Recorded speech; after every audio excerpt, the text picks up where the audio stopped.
You're listening to Financial Advisor Marketing, the best show on the planet for financial advisors who want to get more clients without all the stress. You're about to get the real scoop on everything from lead generation to closing the deal. James is the founder of theadvisorcoach.com, where you can find an entire suite of products designed to help financial advisors grow their businesses more rapidly than ever before. Now, here is your host, James Pollard. This episode is going to be a little different than what I usually do. This is going to be a bit of a rant style episode. So if you don't like those, then turn this off now, go away. You're not going to like it. I am also going to talk about a lot of stuff with younger people in mind, specifically people in their 20s, but a lot of this can apply to you no matter where you are right now. You could be 50, 60, or 70 years old. A lot of these ideas are going to apply to you because 10 years are going to pass anyway. What I want to talk about in this episode is what to do right now to ensure you're successful in 10 years. Okay, perhaps the most important thing you need to realize is that even the people with 10 or 20 years of experience don't really have that much experience, or at least not all of them do. They just have 1 year of experience repeated 10 or 20 times. Lots of people go through life doing the exact same things over and over again. They do the same routine with the same people in the same places every single day and every single week. And to be fair, having a routine can be a superpower.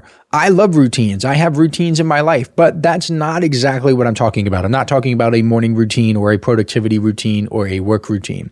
I'm talking about people who don't read books, people who don't learn new skills, people who don't do anything new in their lives to push the envelope. They simply don't have any ambitions. They're just going through the same thing again and again.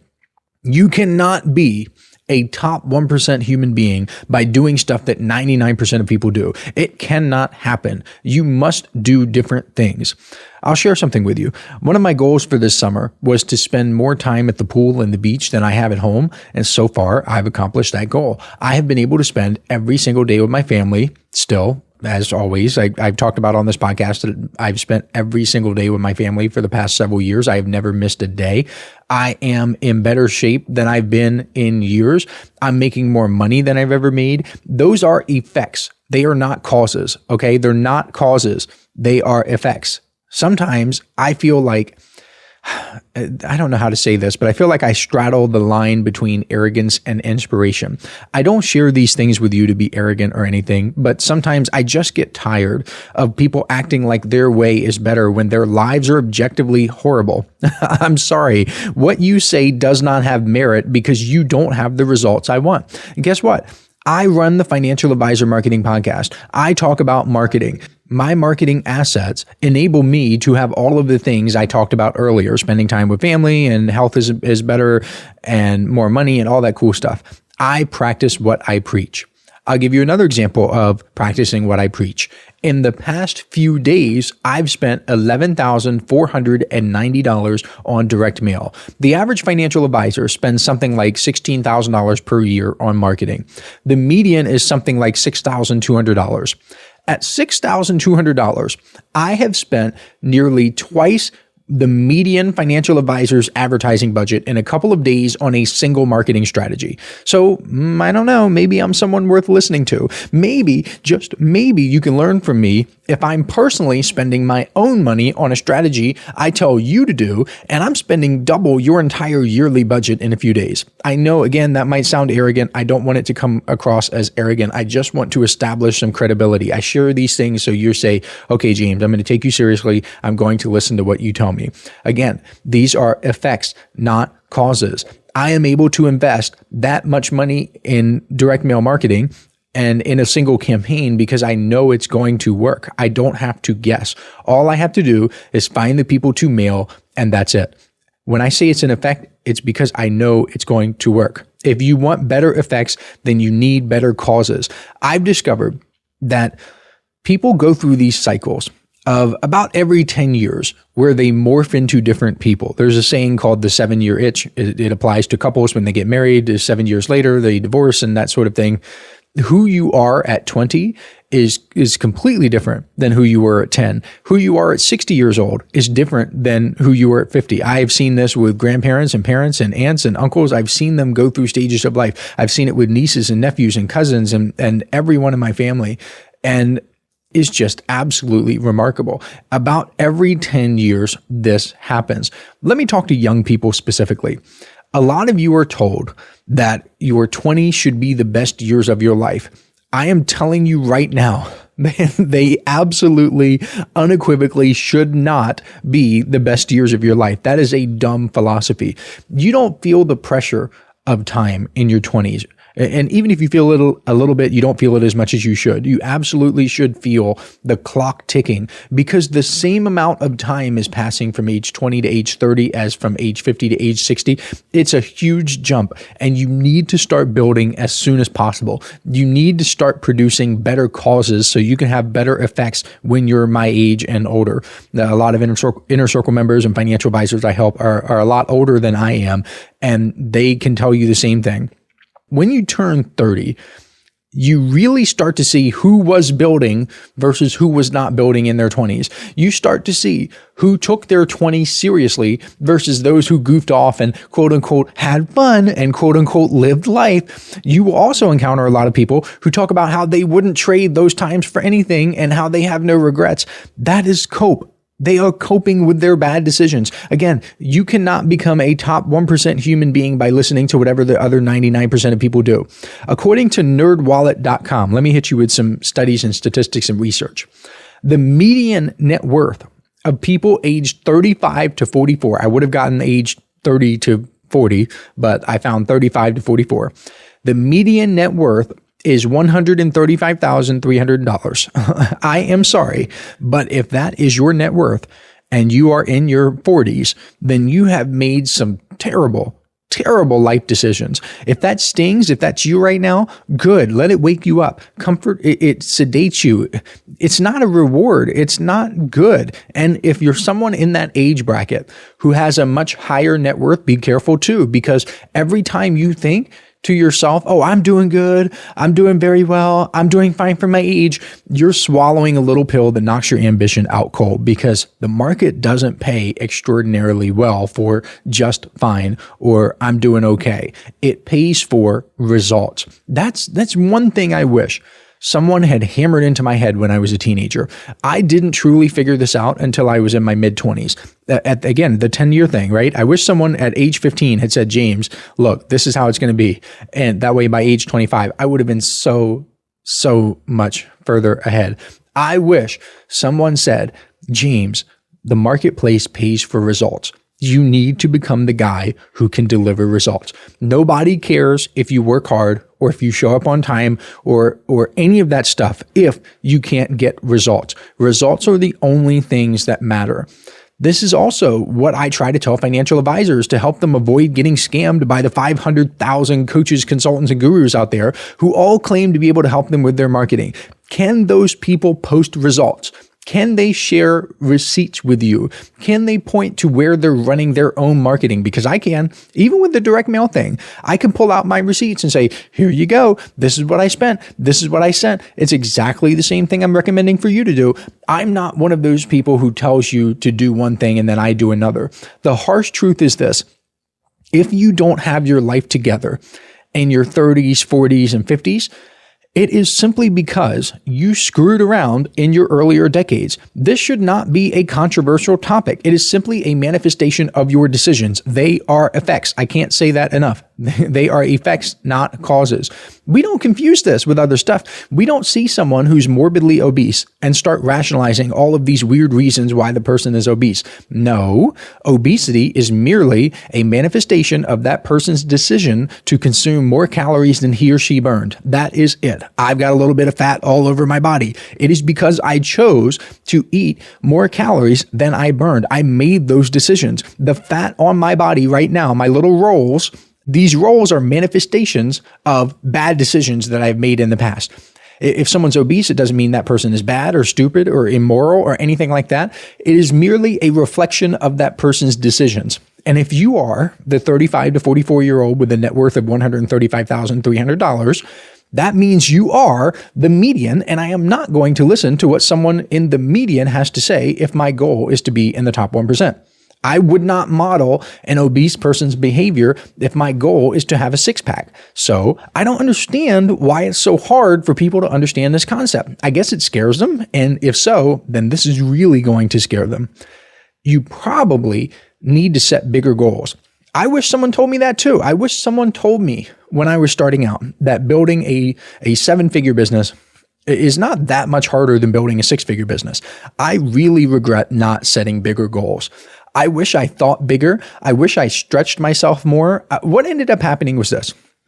I set goals that at the time seemed big to me, but I didn't move fast enough after reaching those goals. I didn't double or triple. I was too focused on incremental growth for too long. And here's what that looks like in practice. Let's say you set a goal to make your first $10,000 per month in profit from your business.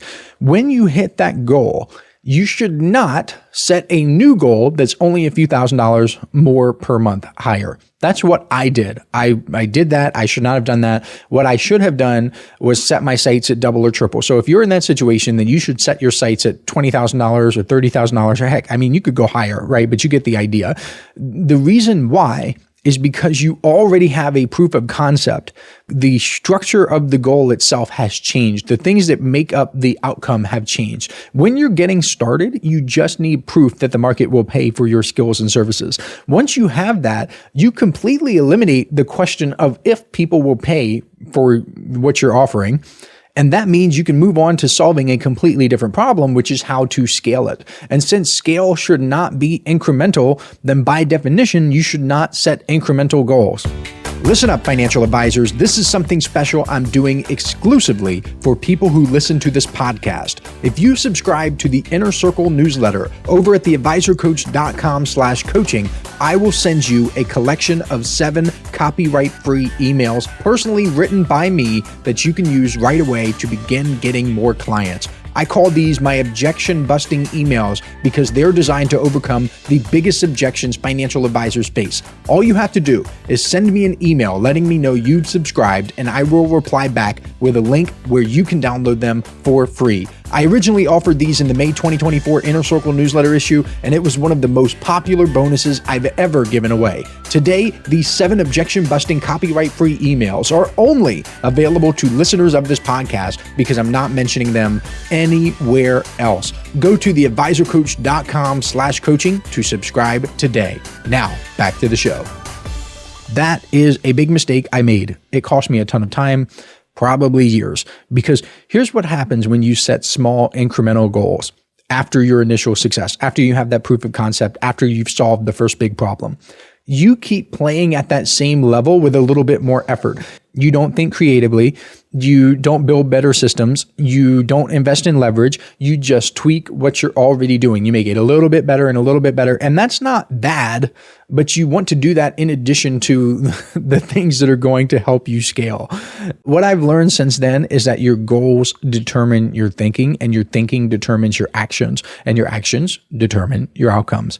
If your goal is only 10% bigger than what you've already achieved, you'll probably just work a little harder doing the same thing. But if your goal is 3 times bigger or 5 times bigger, you have to think differently. You're forced to step back and reevaluate everything. And that's where the real breakthroughs happen. So if you're already at 6 figures, stop thinking like a 6-figure business owner. Start thinking like someone who earns 7 figures. Ask different questions, build different systems, stretch your goals so wide that they make your current habits obsolete. That is how you grow fast. That's how you stay ahead. Because here's the truth. Small goals will still require your time, effort, and energy. So why not aim higher and get a bigger return for the same investment? The book that really helped me shape my thinking on this idea is a book called The Outsiders by William Thorndike. I recommended it so many times in different interviews and in the Inner Circle newsletter and during office hours and just in multiple places. It is a phenomenal book, 10 out of 10. Highly recommend. I reread it at least once a year. The Outsiders by William Thorndike. It profiles 8 different CEOs. Warren Buffett is one of them, if you're curious, and reveals what these CEOs did to generate huge ROIs. The main thing that was found was that these CEOs were better allocators of capital than everyone else, meaning they could stretch their resources more than their competitors. Guess what? Your money is capital, yes, but so is your time. Your energy is capital. Your attention is capital.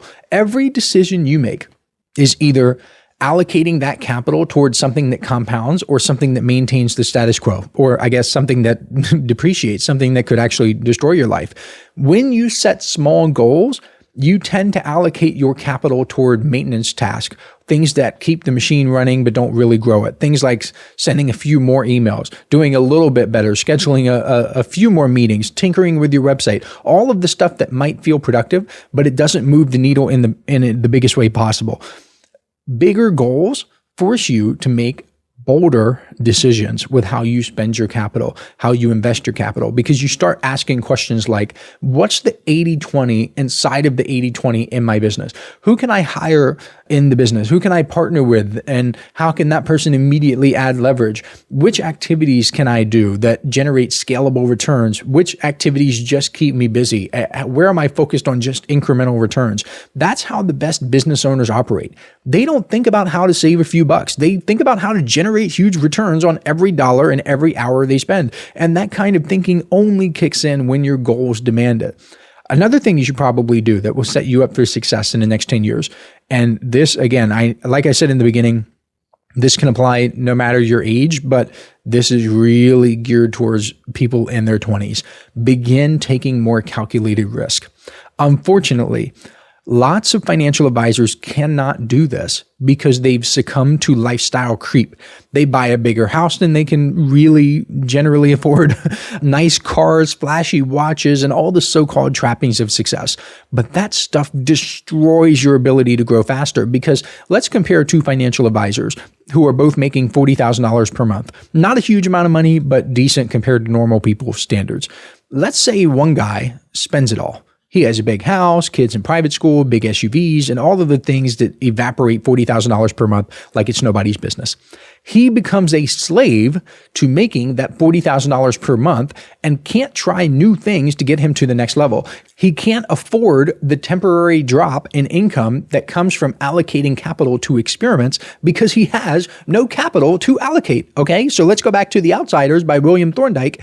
If the biggest predictor of generating humongous returns on investment is allocating capital, you need to have capital to allocate. So let's say the second guy, who also makes $40,000 per month, only spends $10,000 of it each month on all of his lifestyle expenses, credit card bill, mortgage, eating out, like all the stuff, right? $10,000 a month.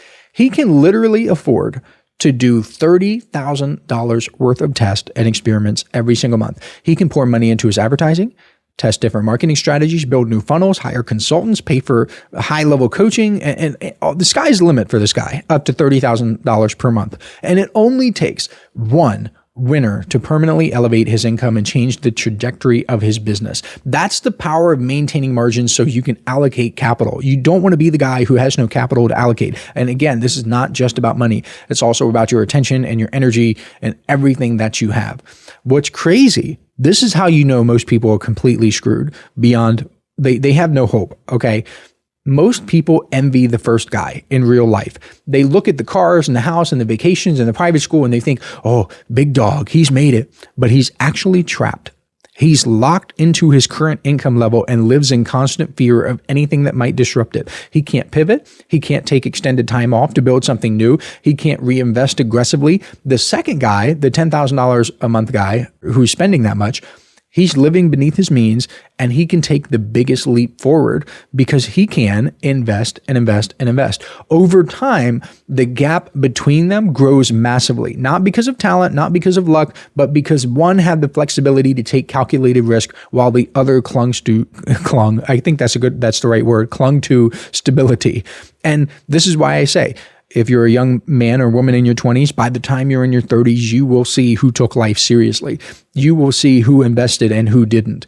And this is true at any age group. When you're 50, you will see who really put in the work in the 40s and 30s. If you're 70, you will see who really planned for retirement and who did not. And what are some of these risks?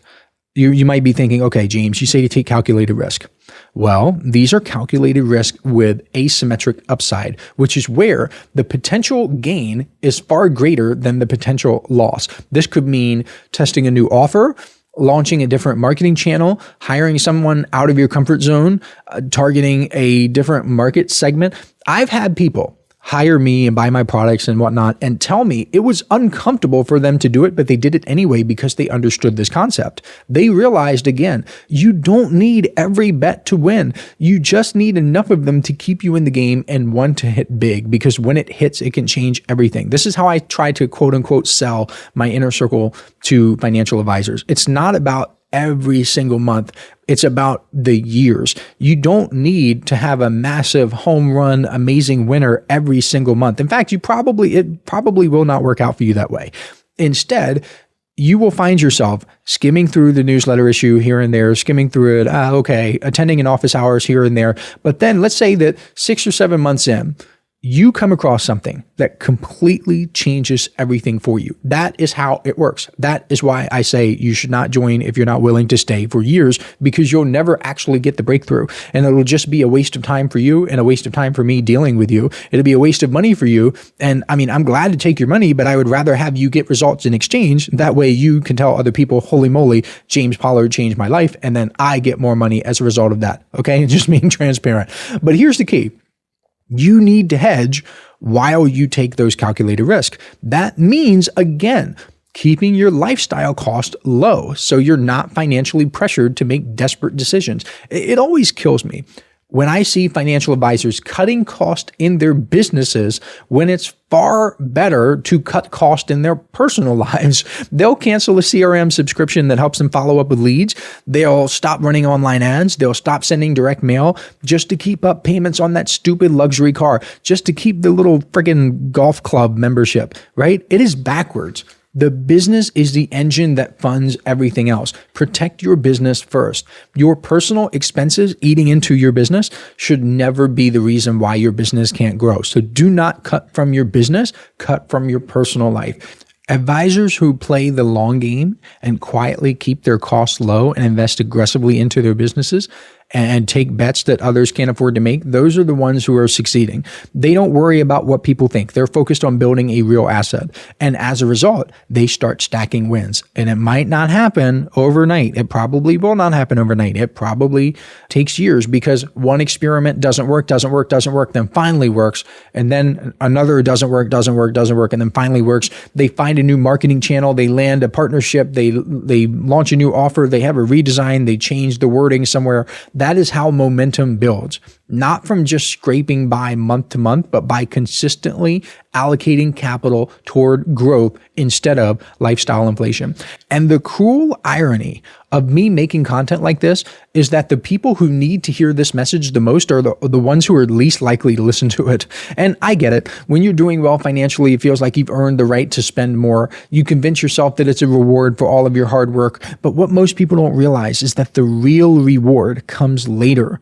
After you've reinvested, after you've grown, after you've bought yourself freedom to take bigger swings, freedom to walk away from bad clients, freedom to build something meaningful instead of just keeping up appearances. Unfortunately, this message gets tuned out by the very people whose businesses are most fragile. They're too busy trying to look successful to take the steps required to become successful on a whole different level. And the people who are already thinking long-term, the ones living below their means and doing the experiments and everything that I talked about in this episode, they're the ones who least need to hear this, but they're also the ones who are most likely to take it to heart. So I guess it all works out in the end.